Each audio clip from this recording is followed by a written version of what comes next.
So well భారతదేశంలో నీ సేవలకు ఇంకా విరామం కాదు మిత్రమా. నాన్ కాంగ్రెస్ మినిస్టర్లు చాలా మంది ఉన్నారు, మరి ఏకైకాంతానికి వాడవడు. కానీ భారతదేశానికి స్వాతంత్రం ఇవ్వటానికి లేదా భారతదేశాన్ని 2 దేశాలుగా విభజించడానికి ఏందిప్ప వీడు. ఫస్ట్ ప్రైమ్ మినిస్టర్ ఏమో బాబు రాజేంద్ర ప్రసాద్ అంటాడు, ఫస్ట్ ప్రెసిడెంట్ ఏమో జవహర్ లాల్ నెహ్రూ అంటాడు. 1909 మింటో మార్లే రిఫార్మ్స్ లో ముస్లింస్ కి ఇచ్చాము కదా. 1919 మాంటే క్లెమ్స్ఫోర్డ్ రిఫార్మ్స్ లో క్రిస్టియన్లు, సిక్కులు, ఆంగ్లో ఇండియన్లు, యూరోపియన్లకు ఇచ్చాం కదా. 800 సంవత్సరాల బ్రిటన్ పార్లమెంట్ చరిత్రలో వాళ్ళు చేసిన అతి పెద్ద చట్టం, సమగ్రమైన చట్టం ఏది అంటే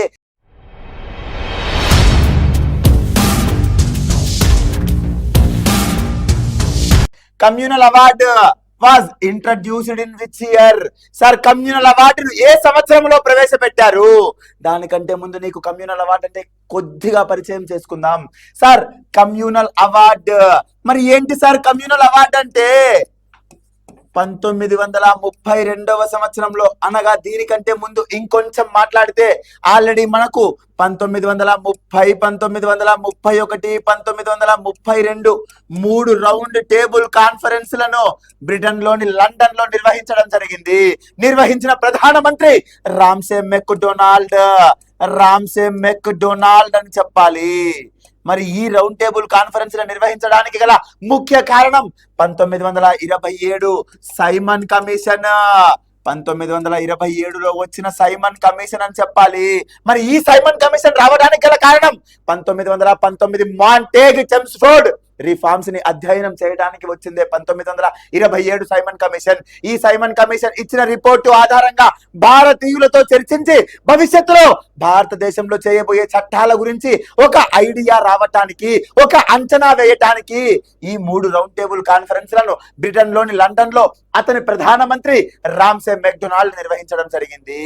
వీటి ఫలితంగా ఈ 3 రౌండ్ టేబుల్ కాన్ఫరెన్స్లలో జరిగిన చర్చల ఆధారంగా ఈ రామ్సే మెక్డొనాల్డ్, మళ్ళీ అదే ప్రధానమంత్రి రామ్సే మెక్డొనాల్డ్ 1932 ఆగస్టు 16వ తేదీన కమ్యూనల్ అవార్డు ప్రకటించడం జరిగింది.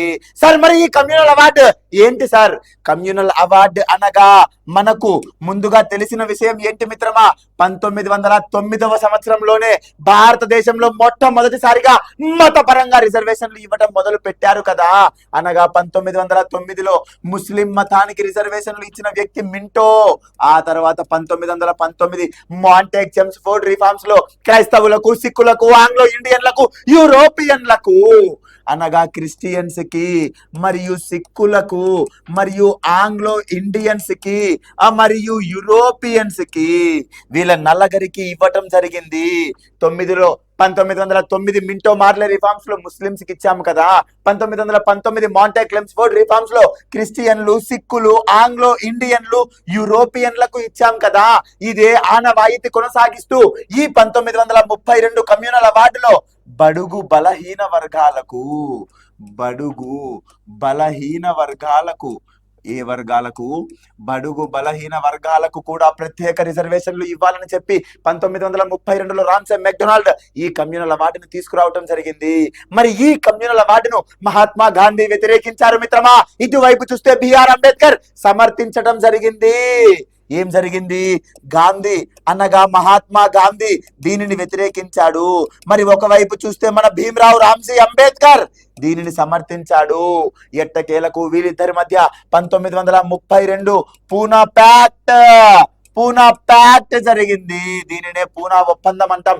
ఎవరెవరి మధ్య జరిగింది? బిఆర్ అంబేద్కర్ మరియు మహాత్మా గాంధీ మధ్య జరిగింది. ఈ పూనా ప్యాక్ట్ కారణమైనది ఏంటి? Communal award. క్లియరా? Crystal clear. So communal award introduced in which year అంటే 1932. ఒకవేళ డేట్ కూడా అడిగితే ఆగస్ట్ 16th. క్లియరా? Crystal clear. In 1935 Government of India Act, how many articles, schedules and parts? 1935 భారత ప్రభుత్వ చట్టంలో గల ఆర్టికల్లు, షెడ్యూల్లు, భాగాలు ఎన్ని అంటున్నాడు? మరి మిత్రమా ఒక్కసారి చూడు. 1935 గవర్నమెంట్ ఆఫ్ ఇండియా యాక్ట్ అన్నాము కదా సార్. మరి ఇది రావటానికి గల కారణం ఏంటి? మొదటగా కారణం తెలుసుకోవాలి కదా.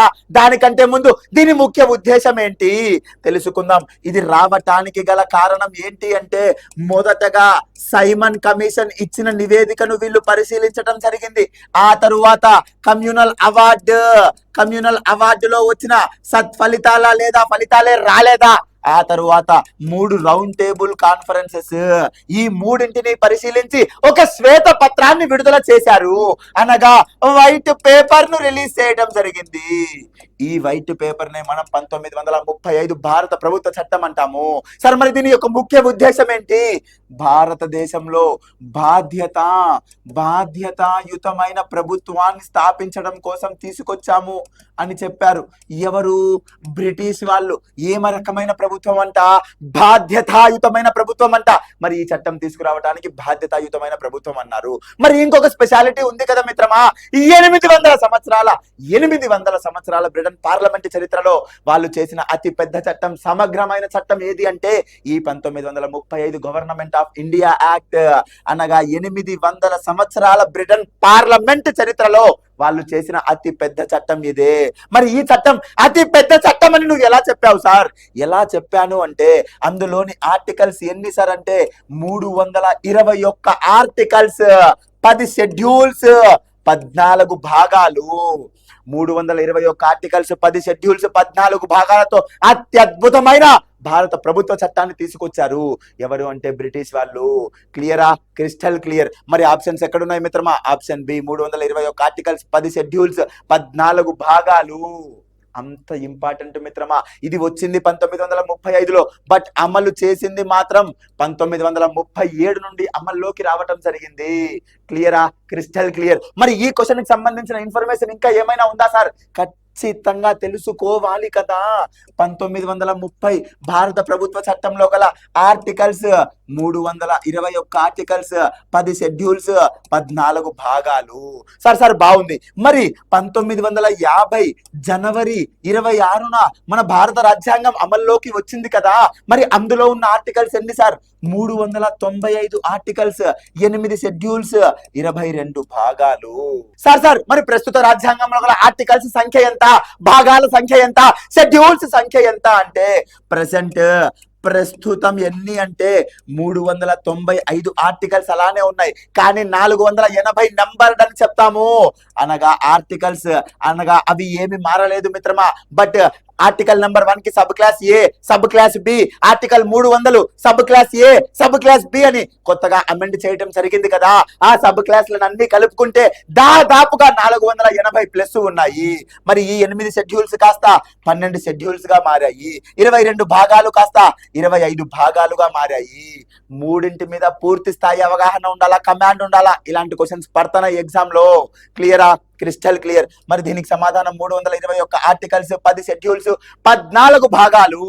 డన్. మరి next question, which of the following is the last act made by British government for ruling India? ఈ క్రింది వాణిలో భారతదేశాన్ని పరిపాలించడానికి బ్రిటిష్ వాళ్ళు చేసిన చివరి చట్టం ఏది అంటున్నాడు. మరి మిత్రమా నేనేం చెప్తా, 1935 గవర్నమెంట్ ఆఫ్ ఇండియా యాక్ట్ ఇది ఒకటి ఉంది. దీని తర్వాత 1947 ఇండియన్ ఇండిపెండెన్స్ యాక్ట్ అంటాము. 1947 ఇండియన్ ఇండిపెండెన్స్ యాక్ట్ అనగా ఇవి రెండు బ్రిటిష్ ప్రభుత్వం భారతదేశంలో చేసిన చివరి చట్టాలు అని చెప్తా. బట్ వాడేమంటున్నాడు, భారతదేశాన్ని పరిపాలించడానికి టు రూల్ ఇండియా లేదా ఫర్ రూలింగ్ ఇండియా వాళ్ళు చేసిన చివరి చట్టం ఏది అంటున్నాడు. సో బ్రిటన్ ప్రభుత్వం భారతదేశాన్ని పరిపాలించడానికి చేసిన చివరి చట్టం ఏది అంటే 1935 గవర్నమెంట్ ఆఫ్ ఇండియా యాక్ట్. భారతదేశాన్ని పరిపాలించడానికి వాళ్ళు చేసిన చివరి చట్టం ఇది. కానీ భారతదేశానికి స్వాతంత్రం ఇవ్వడానికి లేదా భారతదేశాన్ని 2 దేశాలుగా విభజించడానికి వాళ్ళు చేసిన చివరి చట్టం ఏది అంటే 1947 ఇండియన్ ఇండిపెండెన్స్ యాక్ట్. రెండిటికి డిఫరెన్స్ తెలియాలి మిత్రమా. పరిపాలించడానికి చివర అంటే ఇదే, భారతదేశానికి స్వతంత్రం ఇవ్వడానికి లేదా విభజించడానికి చేసిన చట్టం ఏది అంటే ఇండియన్ ఇండిపెండెన్స్ యాక్ట్. క్లియరా? Crystal clear. మరి ఇక్కడ ఇంకా ఏం తెలుసుకోవాలి సార్? ఈ భారతదేశ ఇండియన్ ఇండిపెండెన్స్ యాక్ట్, భారత స్వాతంత్ర్య చట్టాన్ని మరి బ్రిటన్ ప్రభుత్వం బ్రిటన్ పార్లమెంట్ లో ఎప్పుడు ప్రవేశపెట్టింది అంటాడు. మిత్రమా జాగ్రత్తగా విను. 1947 జూలై 4వ తేదీన ప్రవేశపెట్టింది. బ్రిటన్ పార్లమెంట్ లో ప్రవేశపెట్టిన తేదీ 1947 జూలై 4 మరి బ్రిటన్ పార్లమెంట్ ఆమోదించిన తేదీ అంటాడు. మరి బ్రిటన్ పార్లమెంట్ ఆమోదించింది 1947 జూలై 15న ఆమోదించింది. సరే మరి బ్రిటన్ పార్లమెంట్ ఆమోదిస్తే బిల్లు చట్టంగా మారుతుందంటే మారదు, బిల్లు బిల్లుగానే ఉంటది. బ్రిటన్ పార్లమెంట్ ఆమోదించిన తరువాత బ్రిటన్ రాజు ఆమోదించాలి కదా. బ్రిటన్ రాజు ఆమోదిస్తేనే బిల్లు చట్టంగా మారుతుంది, భారతదేశానికి స్వతంత్రం వస్తుంది. మరి బ్రిటన్ రాజు ఆమోదించింది ఎప్పుడు అంటాడు? 1947 జూలై 18న బ్రిటన్ రాజు అయిన కింగ్ జార్జ్ 6. ఎవరు సార్ బ్రిటన్ రాజు అంటే? King George 6. కింగ్ జార్జ్ 6 ఆమోదించడంతో బిల్లు కాస్త చట్టంగా మారింది. 3 డేట్లు ఇంపార్టెంటే. క్లియరా? Crystal clear. మరి ఏ చట్టము అంటే 1935 గవర్నమెంట్ ఆఫ్ ఇండియా యాక్ట్, 1935 భారత ప్రభుత్వ చట్టము. క్లియరా? Crystal clear. Consider the following statement. క్రింది వ్యాఖ్యానాలను గమనించు. The only non Congress minister in the first cabinet was BR Ambedkar అంట. మొదటి క్యాబినెట్ లో ఏకైక నాన్ కాంగ్రెస్ మినిస్టర్ అంబేద్కర్ అంట. కరెక్టా? కాదు మిత్రమా, నాన్ కాంగ్రెస్ మినిస్టర్లు చాలా మంది ఉన్నారు. మరి ఏకైక అంటానికి వాడవడు. 100% తప్పు.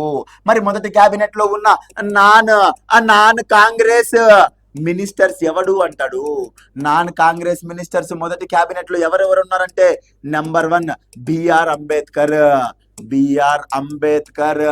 నంబర్ 2 సిహెచ్ బాబా.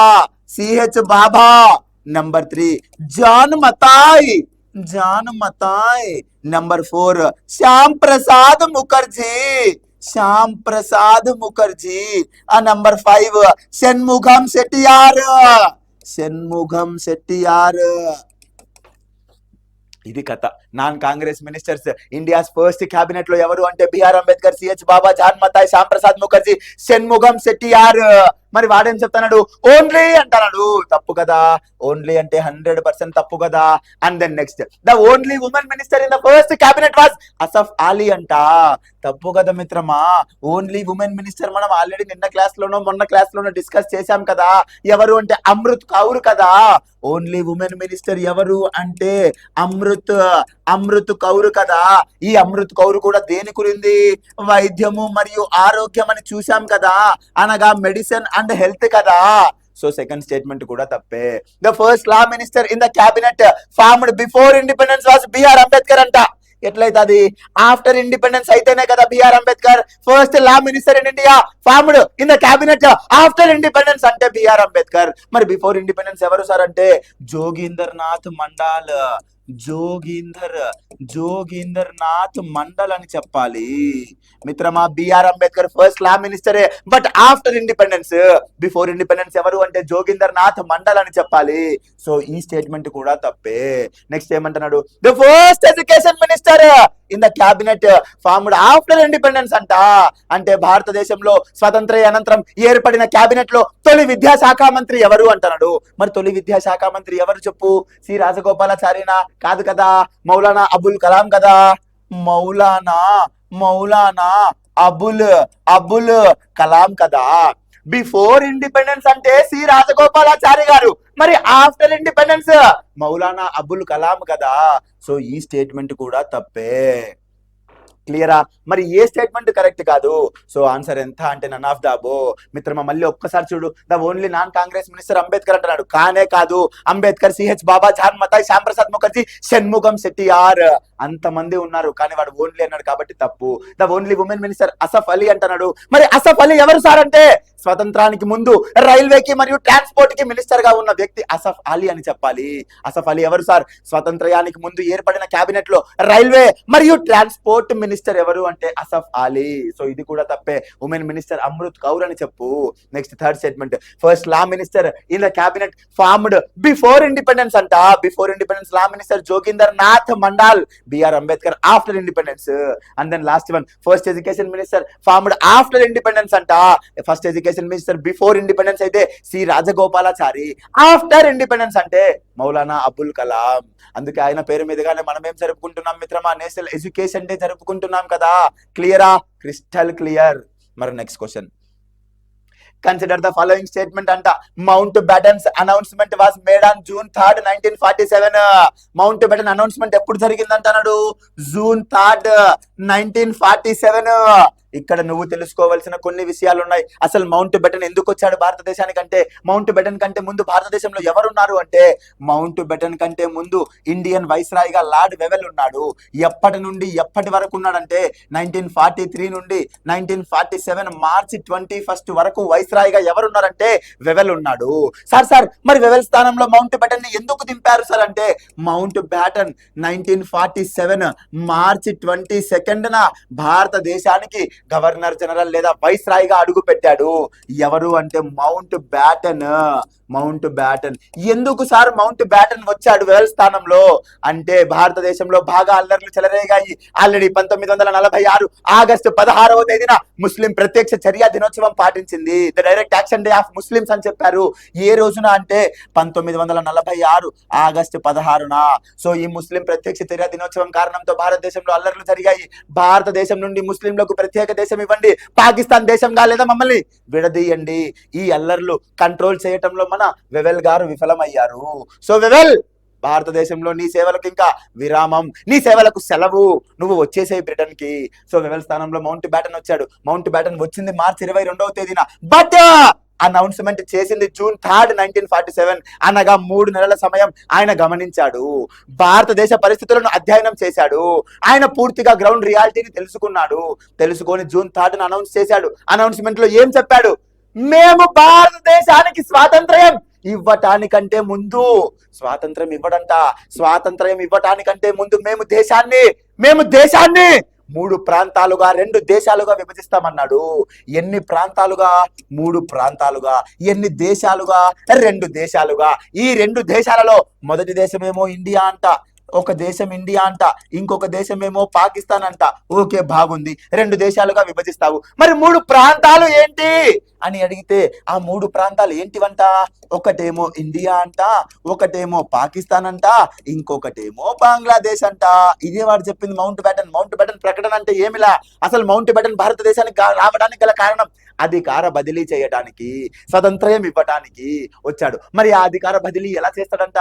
ముందుగా దేశాన్ని విభజించి తరువాత స్వాతంత్ర్యం ఇస్తాడంట. ఆ దేశ విభజన కూడా ఎలా చేస్తాడంట? 3 ప్రాంతాలంట, ఒకటేమో ఇండియా, పాకిస్తాన్, బంగ్లాదేశ్ అంట, మరియు 2 దేశాలంట. మరి బంగ్లాదేశ్ ఏమైంది సార్ అంటే, బంగ్లాదేశ్ పాకిస్తాన్ లో కలుపుతాడంట. సో పాకిస్తాన్, బంగ్లాదేశ్ కలిపి ఒక దేశంగా పాకిస్తాన్ అంట. మిగిలిన హిందువులంతా ఎక్కువగా ఉంటే దాన్ని ఇండియా అంట.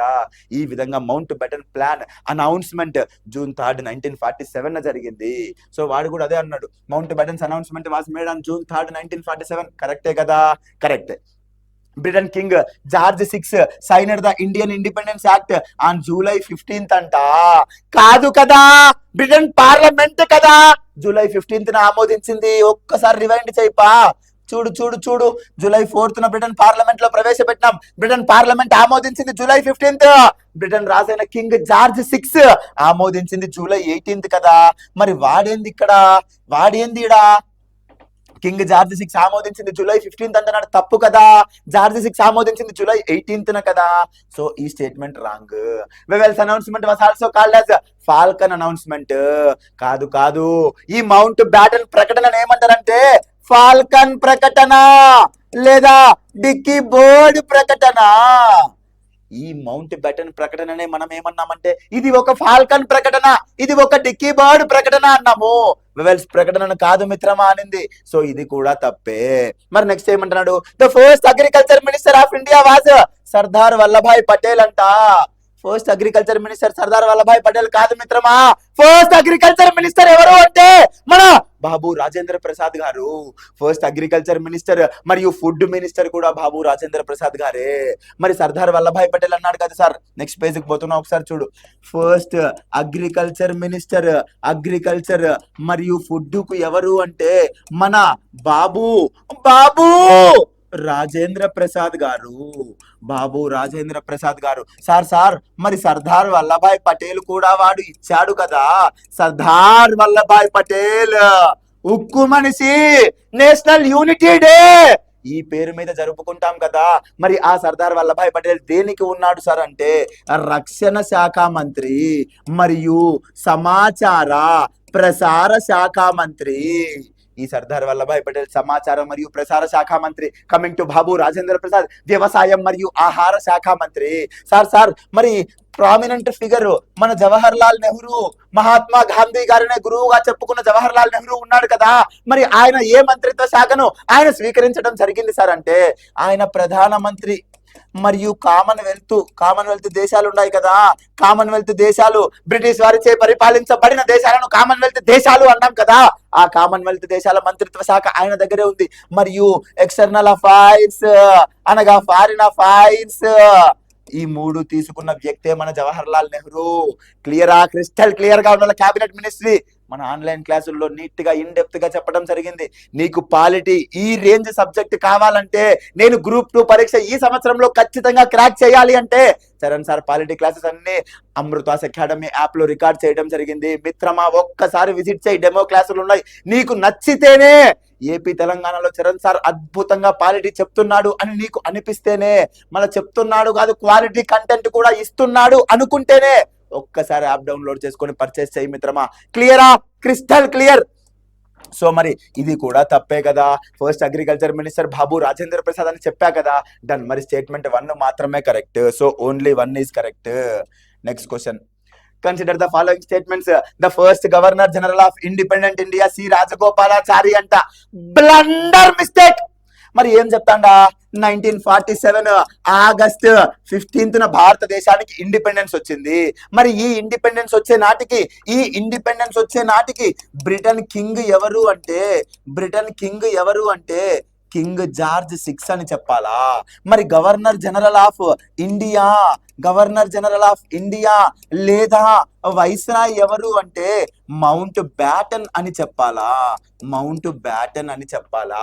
మరి వీళ్ళిద్దరూ అయిపోయారు. మరి బ్రిటన్ ప్రధానమంత్రి ఎవరు అంటాడు? మరి బ్రిటన్ ప్రధానమంత్రి ఎవరు అంటే క్లీమెంట్ అట్లీ, లేబర్ పార్టీకి చెందిన క్లీమెంట్ అట్లీ. 1945 బ్రిటన్ లో ఎన్నికలు జరుగుతాయి కదా, లేబర్ పార్టీ మరియు కన్సర్వేటివ్ పార్టీకి. అక్కడ లేబర్ పార్టీ ఏం చెప్తాది మేనిఫెస్టోలో? మేము భారతదేశానికి స్వతంత్రం ఇస్తాము, మమ్మల్ని గెలిపించండి అని లేబర్ పార్టీ చెప్తాది. కన్సర్వేటివ్ పార్టీ ఏమంటది? లేదు మేము భారతదేశానికి స్వతంత్రం ఇవ్వము, కేవలం డొమినియన్ స్టేటస్ అనగా స్వయం ప్రతిపత్తి మాత్రమే ఇస్తాము అంటది. తప్పు కదా. సో బ్రిటన్ ప్రజలు అర్థం చేసుకున్నారు, ఇప్పటికే భారతదేశాన్ని మనం చాలా దోచుకున్నాము, అక్కడి ప్రజలు చాలా ఇబ్బంది పడుతున్నారు మన వల్ల. సో మనం ఎవరికి ఓటు వేయాలంటే భారతదేశానికి స్వతంత్రం ఇస్తామని చెప్పిన లేబర్ పార్టీకి కదా మనం ఓటు వేయాలి అని చెప్పి వాళ్ళు లేబర్ పార్టీ క్లీమెంట్ అట్లీ గారిని గెలిపించడం జరిగింది. సో భారతదేశానికి స్వాతంత్ర్యం వచ్చే నాటికి అప్పుడు ఉన్న రాజు ఎవరు అంటే కింగ్ జార్జ్ 6 అని చెప్పు. అప్పుడు ఉన్న గవర్నర్ జనరల్ ఆఫ్ ఇండియా లేదా వైస్రాయ్ ఎవరు అంటే మౌంట్ బ్యాటన్ అని చెప్పు. ఆ తర్వాత ప్రధానమంత్రి ఎవరు అంటే క్లీమెంట్ అట్లీ అని చెప్పు. ఆ ప్రధానమంత్రి క్లీమెంట్ అట్లీ ఏ పార్టీకి చెందినవాడు అంటే లేబర్ పార్టీ అని చెప్పు. సార్ మరి ప్రశ్న ఏమడిగాడు? The first governor general of independent India ఎవరు అంటే మౌంట్ బ్యాటనేపా. 1947 ఆగస్ట్ 15 నుండి 1948 జూన్ 21 వరకు మౌంట్ బ్యాటన్ గారే ఉన్నారు. మరి ఈయన తరువాత వచ్చిన ఇండియన్ గవర్నర్ జనరల్ ఎవరు అంటే సి రాజగోపాలాచారి అని చెప్పు. సి రాజగోపాలాచారి. ఇక్కడ question, the first Indian governor general of independent India, మొట్టమొదటి భారతీయ గవర్నర్ జనరల్ స్వతంత్ర భారతదేశానికి ఎవరు అని ఉంటే సి రాజగోపాలాచారి కరెక్ట్. కానీ వాడు ఇండియన్ అన్లా, ఓన్లీ ఫస్ట్ గవర్నర్ జనరల్ అన్నాడు కదా. Difference important. First Indian governor general అంటే సి రాజగోపాలాచారి అవుతాడు, బట్ వాడు ఫస్ట్ గవర్నర్ జనరల్ అన్నాడు కాబట్టి ఈ స్టేట్మెంట్ తప్పు. ఇది మౌంట్ బ్యాటన్ ఉండాలి ఇక్కడ. మరి ఆ మౌంట్ బ్యాటన్ 1947 ఆగస్ట్ 15 నుండి 1948 జూన్ 21 వరకు ఉన్నాడు. ఆ 1948 జూన్ 21 మన మొదటి భారతీయ గవర్నర్ జనరల్ గా మన భారతీయుడు అయిన సి రాజగోపాలాచారి గారు ఎక్కడం జరిగింది. క్లియరా? సబ్జెక్ట్ క్రిస్టల్ క్లియర్ గా ఉండాలా. సో ఫస్ట్ స్టేట్మెంట్ తప్పు స్టేట్మెంట్ ఇది. నెక్స్ట్ ఏమంటున్నాడు? నెక్స్ట్ స్టేట్మెంట్ చూడు. The first viceroy of India was William Bentinck అంట. ఎట్టయితాడు? లాస్ట్ క్లాస్ లో చెప్పినలా first viceroy Lord Canning. First governor general of India అంటే విలియం బెంటిక్ పా, ఫస్ట్ వైస్రాయ్ అంటే ఎవరు? Lord Canning. Lord Canning first viceroy. మరి ఇది ఏ చట్టం ప్రకారం తీసుకువచ్చారు అంటాడు. వైస్రాయ్ అనే పదవి 1858 గవర్నమెంట్ ఆఫ్ ఇండియా యాక్ట్ ప్రకారం తీసుకురావటం జరిగింది. ఆ first viceroy Lord Canning, but William Bentinck అన్నాడు. ఇది కూడా తప్పే. The first prime minister of India was Babu Rajendra Prasad అంట. ఎటైతాడు? The first prime minister of India ఎవరు? మన జవహర్ లాల్ నెహ్రూ గారు కదా. ఇందాక ప్రశ్నలోనే మనం చూసాము కదా, ప్రధానమంత్రి, కామన్వెల్త్ సంబంధాలు మరియు ఎక్స్టర్నల్ అఫైర్స్ జవహర్ లాల్ నెహ్రూ కదా. సో ఈ స్టేట్మెంట్ కూడా తప్పే. మరి బాబు రాజేంద్ర ప్రసాద్ దేనికి మంత్రిగా ఉన్నాడు? వ్యవసాయం మరియు ఆహారం, అగ్రికల్చర్ అండ్ ఫుడ్ ప్రాసెసింగ్. క్లియరా? సో తప్పు. The first president of India was Jawahar Lal Nehru. ఏందిప్పా వీడు? ఫస్ట్ ప్రైమ్ మినిస్టర్ ఏమో బాబు రాజేంద్ర ప్రసాద్ అంటాడు, ఫస్ట్ ప్రెసిడెంట్ ఏమో జవహర్ లాల్ నెహ్రూ అంటాడు. ఫస్ట్ ప్రెసిడెంట్ ఎవరు? బాబు రాజేంద్ర ప్రసాద్. సో ఇది కూడా తప్పే. అన్ని స్టేట్మెంట్స్ తప్పే. So none of the above. Next, match the following. Minto Morley reforms అంట. మింటో మార్లే సంస్కరణలు ఏ సంవత్సరంలో వచ్చాయి మిత్రమా? మింటో మార్లే రిఫార్మ్స్ 1909 లో వచ్చాయి. నెక్స్ట్, మాంటేగ్ క్లెమ్స్ఫోర్డ్ రిఫార్మ్స్ ఏ సంవత్సరంలో వచ్చాయి? 1919. Simon commission 1927. మరి క్యాబినెట్ మిషన్ ప్లాన్ 1946. ఇది కదా ఇయ్యాల్సింది. మరి ఇప్పుడు మ్యాచింగ్ చేద్దాం. సార్ మింటో మార్లే రిఫార్మ్స్ 1909 అన్నావు, మరి 1909 ఎక్కడుంది? 2 లో ఉంది, అనగా ఏ వచ్చేసి 2. ఆ తర్వాత మాంటేగ్ క్లెమ్స్ఫోర్డ్ రిఫార్మ్స్ 1919 అన్నావు, మరి 1919 ఎక్కడుంది? 1 లో ఉంది. సో ఇది 1. సార్ సైమన్ కమిషన్ 1927 అన్నావు, మరి 1927 ఎక్కడుంది? 4 లో ఉంది. 4 లో ఉంది. సార్ మరి నెక్స్ట్ క్యాబినెట్ మిషన్ ప్లాన్ 1946 అన్నావు, 1946 ఎక్కడ ఉంది? 3 లో ఉంది. డన్. సో 2, 1, 4, 3 ఎక్కడ ఉంటే అదే మిత్రమా నా ఆన్సర్. 2, 1, 4, 3 ఆప్షన్ డి లో ఉంది. సార్ మరి ఇయర్స్ అయితే చెప్పినావు, వాటి గురించి ఏమన్నా చూద్దామా? ఇంపార్టెంట్ పాయింట్స్ తెలుసుకుందామా? డన్. సార్ 1909 లో వచ్చిన మింటో మార్లే రిఫార్మ్స్ భారతదేశంలో మొట్టమొదటిసారిగా మతపరమైన రిజర్వేషన్లు ప్రారంభించిన చట్టం ఏది అంటే మింటో మార్లే రిఫార్మ్స్. ఇది ప్రారంభించిన వ్యక్తి ఎవరు అంటే మింటో. 1909లో మింటో మొట్టమొదటిసారిగా ముస్లిం మతానికి రిజర్వేషన్లు కేటాయించడం జరిగింది. సో దీన్ని ఉద్దేశించి మన జవహర్ లాల్ నెహ్రూ గారు స్వతంత్ర అనంతరం ఒక మాట అంటాడు మిత్రమా, మింటో అనే వ్యక్తే లేకపోయి ఉంటే భారతదేశం నుండి ముస్లిం దేశంగా పాకిస్తాన్ విడిపోయేదే కాదు అని కంట తడి పెట్టుకుంటాడు మిత్రమా మన జవహర్ లాల్ నెహ్రూ గారు. సో అంత ప్రత్యేకత ఉంది మింటో మార్లే రిఫార్మ్స్ కి. అండ్ దెన్ మాంటేగ్ క్లెమ్స్ఫోర్డ్ రిఫార్మ్స్ ఎప్పుడైతే ముస్లిం మతానికి రిజర్వేషన్లు కేటాయించామో 1909లో, దాని ఆనవాయితీగా 1919లో క్రైస్తవులకు, సిక్కులకు, ఆంగ్లో ఇండియన్లకు, యూరోపియన్లకు కూడా మతాలను రిజర్వేషన్లు కేటాయించారు. ఎక్కడ అంటే మాంటేగ్ క్లెమ్స్ఫోర్డ్ రిఫార్మ్స్ లో. అంత ఇంపార్టెంట్.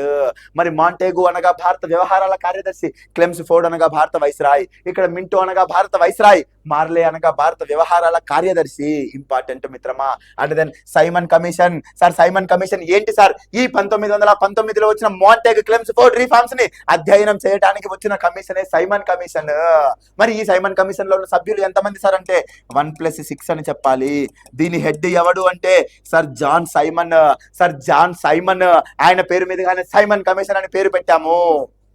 మరి సార్ ఈ సైమన్ కమిషన్ ఏర్పాటు అయ్యింది కదా, మరి వీళ్ళు మొత్తం భారతదేశానికి వచ్చారు. భారతదేశంలో 1928 ఫిబ్రవరి 3వ తేదీన ఒకసారి, 1928 అక్టోబర్ 11వ తేదీన ఇంకొకసారి, 2 సార్లు భారతదేశాన్ని సందర్శించారు. సందర్శించడమే కాదు 1930లో తమ నివేదికను కూడా సమర్పించారు. సార్ మరి ఇక్కడ ఏమైనా పోరాటాలు జరిగాయి. సైమన్ కమిషన్ లో ఉన్న ఈ 1+6 7 మంది సభ్యులు తెల్లవారే, అనగా బ్రిటిష్ వారే, ఒక్క ఇండియన్ కూడా లేడు. వీళ్ళు రావడానికి కారణం ఏంటి? 1919 మాంటేగ్ క్లెమ్స్ఫోర్డ్ సంస్కరణలు భారతదేశంలో ఎలా అమలు అయ్యాయో తెలుసుకోవటానికే కదా. మరి తెలుసుకోవాలంటే ఒక భారతీయుడన్నా ఉండాలి కదా. మరి అందరూ బ్రిటిష్ వాళ్ళే ఉన్నారు. మీకు ఎలాగయ్యా భారతదేశంలో జరిగిన గ్రౌండ్ రియాలిటీ మీకు ఎలా తెలుస్తుంది అని దీన్ని మనం వ్యతిరేకించడం జరిగింది. దానినే సైమన్ గో బ్యాక్ అనడం కూడా జరిగింది. ఈ పోరాటంలోనే మన లాలా లజపత్ రాయ్ తన ప్రాణాలను కూడా అర్పించాడు. ఈ పోరాటంలో 1928 నవంబర్ 17వ తేదీన మన లాలా లజపత్ రాయ్ తన ప్రాణాలను సైతం అర్పించడం జరిగింది. ఏ ఉద్యమంలో అంటాడు, సైమన్ గో బ్యాక్ ఉద్యమంలో అని చెప్పు. అంత important Simon commission. And then cabinet mission plan 1946 1945లో లేబర్ పార్టీ గెలవడంతో క్లిమెంట్ అట్లీ ప్రధానమంత్రి కావడంతో 1946లో క్యాబినెట్ మిషన్ ప్లాన్ అనగా ముగ్గురు సభ్యులతో కూడిన క్యాబినెట్ మిషన్ ప్లాన్ ను పంపించడం జరిగింది. స్టాన్ఫోర్డ్ క్రిప్స్ ఫెతిక్ లారెన్స్ ఏవి అలెగ్జాండర్ ఈ ముగ్గురు సభ్యులతో క్యాబినెట్ మిషన్ ప్లాన్ ని 1946లో భారతదేశానికి పంపించడం జరిగింది. ఎవరు అంటే క్లిమెంట్ అట్లీ అని చెప్పు. మరి దీని హెడ్ ఎవరు సార్ అంటే లారెన్స్. మరి ఈ క్యాబినెట్ మిషన్ ప్లాన్ భారతదేశానికి రావడానికి గల కారణం ఏంటి అంటాడు, భారతదేశంలో కాన్స్టిట్యూయెంట్ అసెంబ్లీ రాజ్యాంగ పరిషత్ ఏర్పాటుకు విధి విధానాలు సహాయ సహకారాలు అందించడానికే ఈ క్యాబినెట్ మిషన్ ప్లాన్ భారతదేశానికి వచ్చింది. మరి విధి విధానాలు సహాయ సహకారాలు అందించడం జరిగింది. 1946 జూన్ జూలై మాసంలో రాజ్యాంగ పరిషత్ ఎన్నికలు జరిగాయి. 1946 డిసెంబర్ 9వ తేదీన మొట్టమొదటి రాజ్యాంగ పరిషత్ సమావేశం కూడా ఏర్పాటు చేయడం జరిగింది. క్లియరా? Crystal clear. మరి next question, match the following. Commerce minister వాణిజ్య శాఖ మంత్రి ఎవరు అంటే చుడ్రీగర్ అని చెప్పాలి. కామర్స్ మినిస్టర్ ఎవరు అంటే వాణిజ్య శాఖ మంత్రి చుడ్రీగర్. సో ఏ వచ్చేసి 2 అని చెప్పు. ఇండస్ట్రీస్ మినిస్టర్ పరిశ్రమల శాఖ మంత్రి ఎవరు అంటే శ్యామ్ ప్రసాద్ ముఖర్జీ అనగా బి వచ్చేసి 1 అని చెప్పు. అండ్ దెన్ ఫినాన్స్ మినిస్టర్ ఆర్థిక శాఖ మంత్రి షణ్ముగం శెట్టియార్. సో 4 సి వచ్చేసి 4 అని చెప్పు. Railway minister John Mathai. D వచ్చేసి 3 అని చెప్పు. Railway minister John Mathai. చెప్తా మిత్రమా, 2143 ఎక్కడుంది? 2143 ఆప్షన్ డి. ఇక్కడ ఏమడిగాడు? Commerce, industries, finance, railway minister అంట. నంబర్ 1 కామర్స్ మినిస్ట్రీ అనగా వాణిజ్య శాఖ మంత్రి ఎవరు అంటే చుడ్రీగర్ అని చెప్పు.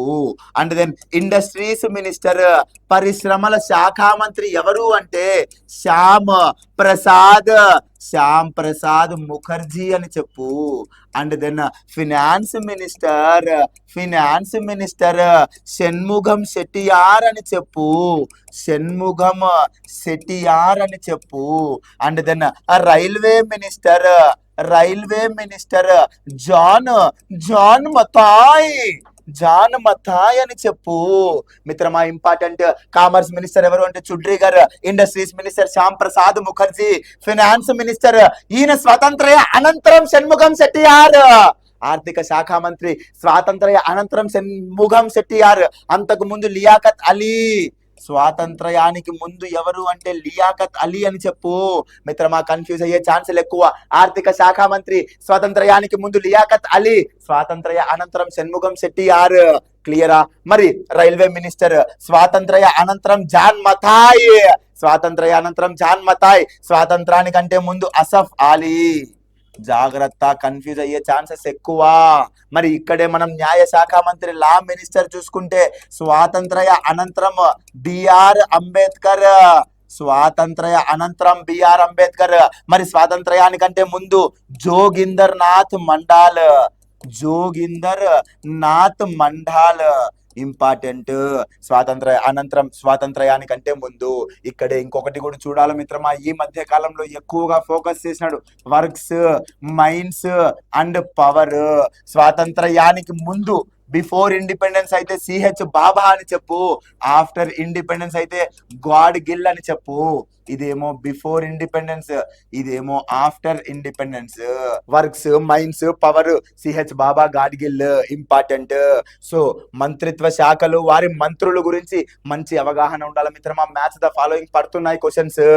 And then next question, which among the following is not one of the charter act? క్రింది వాణిలో చార్టర్ యాక్ట్ కానిది ఏది? ముందు క్లాస్ లో నీట్ గా డిస్కస్ చేయడం జరిగింది. 1773 ఇది ఒక రెగ్యులేటింగ్ చట్టము, రెగ్యులేటింగ్ యాక్ట్. ఇది దేనికోసం వచ్చింది మిత్రమా? ఈస్ట్ ఇండియా కంపెనీని నియంత్రించడానికి వచ్చింది. మరి నియంత్రించిందా అంటే ఎస్, నియంత్రించింది. 20 సంవత్సరాలు మాత్రమే నువ్వు వ్యాపారం చేసుకోవాలి అని చెప్పింది కదా, చెప్పింది. మరి ఆ 20 సంవత్సరాలు ఎప్పటిదాకా వచ్చింది? 1773 నుండి 1793 వరకు వచ్చిందా? వచ్చింది. మరి ఈ 1793లో ఇప్పుడు ఏం చెయ్యాలి? చార్టర్ చెయ్యాలి. అనగా ఒక ఒప్పందం చేయాలి. చార్టర్ అనగా ఒప్పందం సోదరా. 1793 చార్టర్ యాక్ట్ ఒప్పందం. పోయినారు బ్రిటిష్ కి, అయ్యా 20 సంవత్సరాలు మాత్రమే మాకు పర్మిషన్ లభించింది, మరి మేము కొనసాగాలా లేదా? ఎస్, కొనసాగండి, మరో 20 సంవత్సరాలు కొనసాగండి. డన్. మరి 20 సంవత్సరాలు ఎప్పటిదాకా? 1813 దాకా. మళ్ళా చార్టర్ జరిగింది, మళ్ళా ఒప్పందం జరిగింది. ఏం ఒప్పందం జరిగింది? మళ్ళా పోయినారు బ్రిటన్ కు, సార్ మేము కొనసాగాలా వద్దా? కొనసాగండి. ఎన్ని సంవత్సరాలు? 20 సంవత్సరాలు. మళ్ళా 1813 నుంచి 1833, 20 సంవత్సరాలు. మళ్ళా చార్టర్ జరిగింది, మళ్ళా ఒప్పందం జరిగింది. ఏమన్నారు? సార్ మళ్ళా 20 సంవత్సరాలు పొడిగిస్తారా లేదా? ఎస్, పొడిగిస్తాము.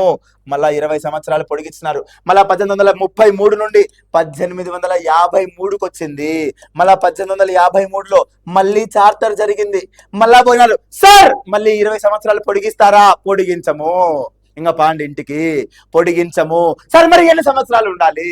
మేము అనుమతి ఇచ్చేంత వరకు ఉండండి. మేము ఎప్పుడైతే దుకాణం సర్దుకొని రమ్మంటామో అప్పుడు వచ్చేయాల్సిందే, అనగా నిర్ణీత కాల పరిమితి లేదు. మేము ఎప్పుడు చెప్తే అప్పుడు వచ్చేయండి. సో ఈ 1853 చార్టర్ చట్టం చివరిది.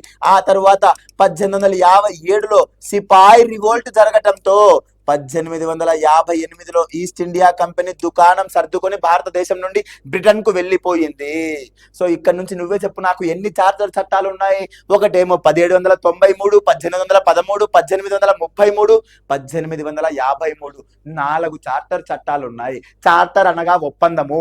ఎవరెవరికి మధ్య ఒప్పందము అంటే ఈస్ట్ ఇండియా కంపెనీ మరియు బ్రిటన్ ప్రభుత్వానికి మధ్య ఒప్పందము, అనగా 4 చార్టర్ చట్టాలు.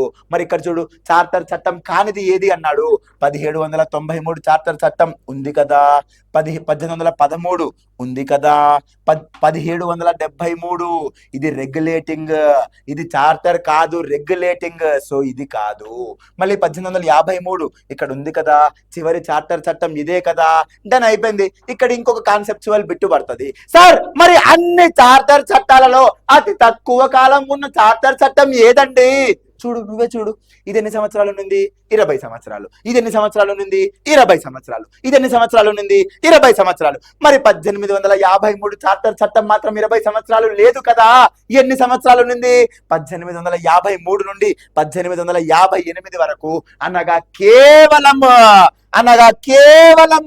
5 సంవత్సరాలు మాత్రమే ఉన్నింది. సో అతి తక్కువ కాలం ఉన్న చార్టర్ చట్టం ఏది అంటే 1853 చార్టర్ చట్టం అని చెప్పు. Done. Next question. For the first time in India parliamentary form of government was introduced through which act? భారతదేశంలో మొట్టమొదటిసారిగా పార్లమెంటరీ తరహా ప్రభుత్వాన్ని ఇంట్రడ్యూస్ చేసిన, ప్రవేశపెట్టిన చట్టం ఏది? మరి చూడు ఒకసారి, 1853 చార్టర్ చట్టంలో ఏం చేశాము? కార్యనిర్వాహక మండలి ఒకటి ఉన్నింది కదా, కార్యనిర్వాహక మండలి. మా వాళ్ళకు గుర్తు రావటంలా. సార్ ఈ కార్యనిర్వాహక మండలి ఏంది సార్? గుర్తు రాదు. రోజు రివిజన్ చేస్తే కానీ గుర్తు రావు. మరి యారు చదువుతాం మనము? మన చదువులు ఎక్కువ అయిపోయినాయి. మనం ఏం చెప్తా అంటాము? వాళ్ళు చదవలే, వీళ్ళు చదవలే, నేను కూడా చదవను. వాడు సినిమా పోతాను, వీడు సినిమా పోతాను, నేను సినిమా పోతా. ఇయ్య మనకు కావాల్సింది, నీకు ఉద్యోగం వచ్చేంత వరకు నీ ప్రతి నిమిషం, నీ ప్రతి సెకండ్ నీ చదువు మీదే ఉండాలి. అలా అయితేనే ఉద్యోగం వస్తుంది మిత్రమా. మరి ఈ కార్యనిర్వాహక మండలిని మనం ఎక్కడ చూసాము? బాగా గమనించు. 1773 రెగ్యులేటింగ్ చట్టంలో ఏం జరిగింది? గవర్నర్ ఆఫ్ బెంగాల్ ని ఏం చేశాము? గవర్నర్ జనరల్ ఆఫ్ బెంగాల్ గా మార్చామా?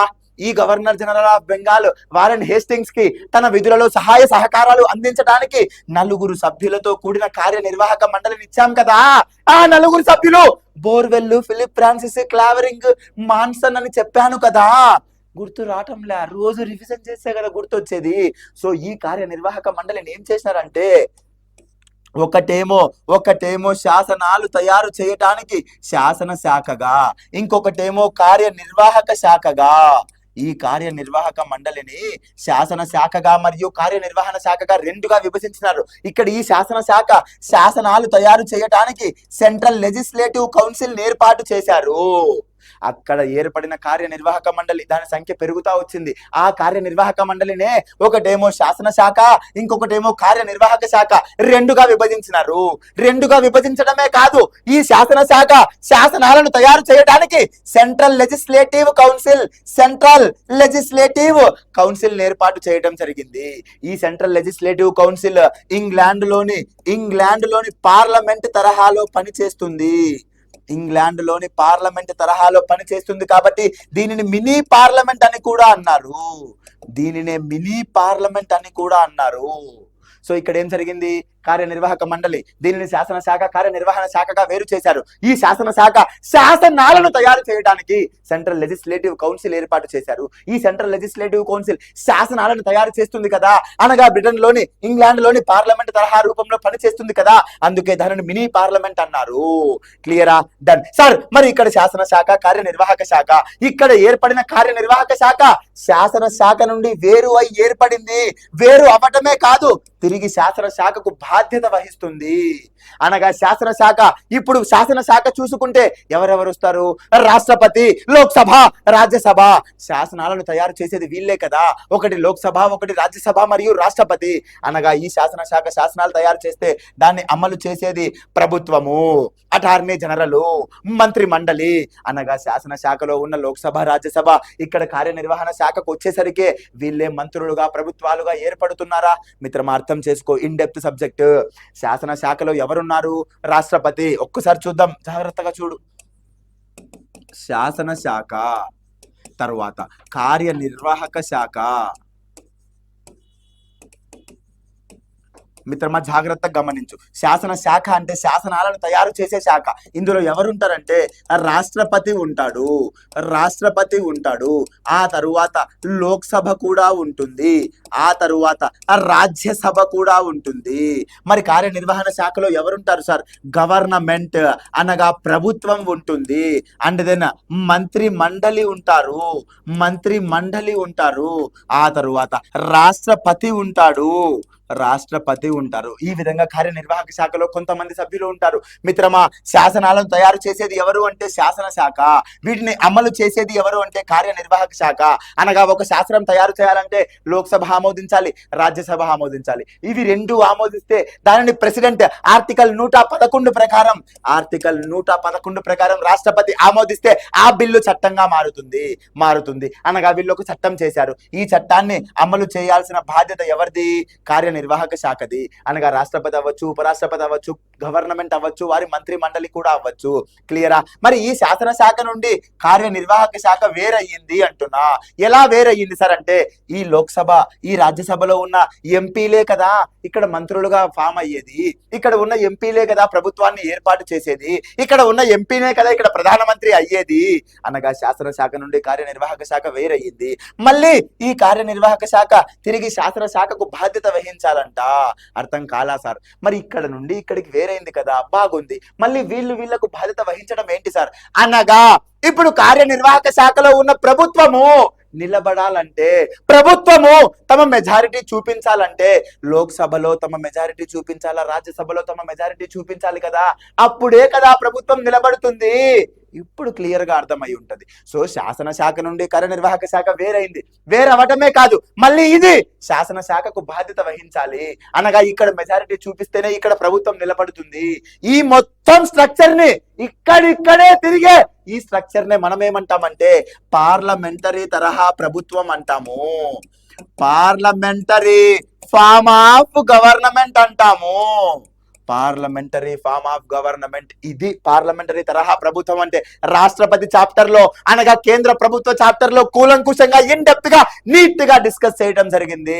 మొత్తం online classes Amrutha's academy app లో ఉన్నాయి. నచ్చితే పర్చేస్ చేయి మిత్రమా. డెమోలు చూసి అర్థం చేసుకో, క్వాలిటీ కంటెంట్ ఉందా లేదా, చరణ్ సార్ డెలివరీ ఎలా ఉంది చూసి తెలుసుకో మిత్రమా. క్లియరా? ఇది పార్లమెంటరీ తరహా విధానం. మరి వాడు కూడా అడిగింది ఇదే. ఇలాంటి పార్లమెంటరీ ఫార్మ్ ఆఫ్ గవర్నమెంట్ మొట్టమొదటగా ఎక్కడ ఏర్పాటు చేశారు అంటే 1853 చార్టర్ చట్టం ప్రకారము. అక్కడ ఉన్న కార్యనిర్వాహక మండలి అనగా 73 చట్టంలో ఏర్పడిన కార్యనిర్వాహక మండలి నుండి శాసనశాఖ కార్యనిర్వాహక శాఖ వేరయ్యింది. మళ్ళీ వీడు బాధ్యత వహించినాడు.